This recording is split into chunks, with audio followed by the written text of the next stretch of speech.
ちゃんのバースデーケーキのリクエストはレーズン入りのチーズケーキだから。母ちゃんは超濃厚滑らかニューヨークチーズケーキを作ったんだよ。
ニューヨークチーズケーキは混ぜて焼くだけ超簡単。しっとり滑らかに仕上げるコツは材料を加えたらその都度ツヤツヤピカピカになるまでしっかり混ぜることだよ。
卵黄を1個加えることでコクが出るんだよ。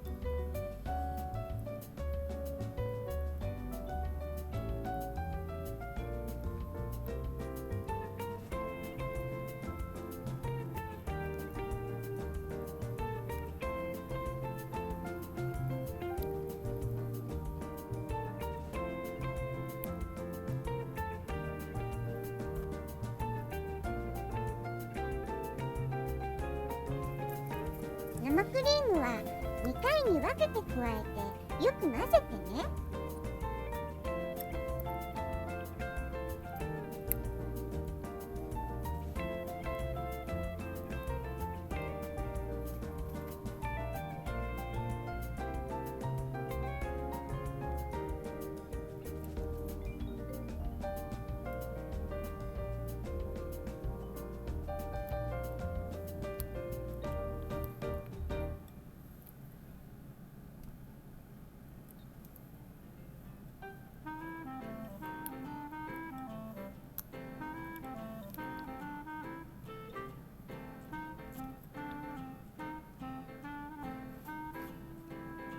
ニューヨークチーズケーキはサワークリームとレモンジュースを入れるから濃厚だけどさっぱりとしてるよ。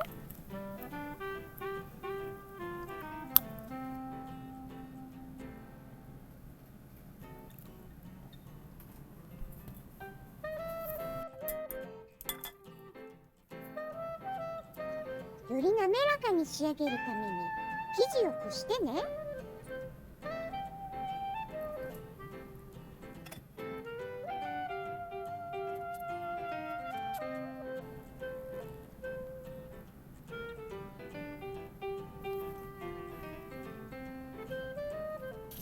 レーズンの甘さとクリームチーズの酸味がめちゃくちゃ合うんだって。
最後まで見てくれてありがとう。Have a nice day!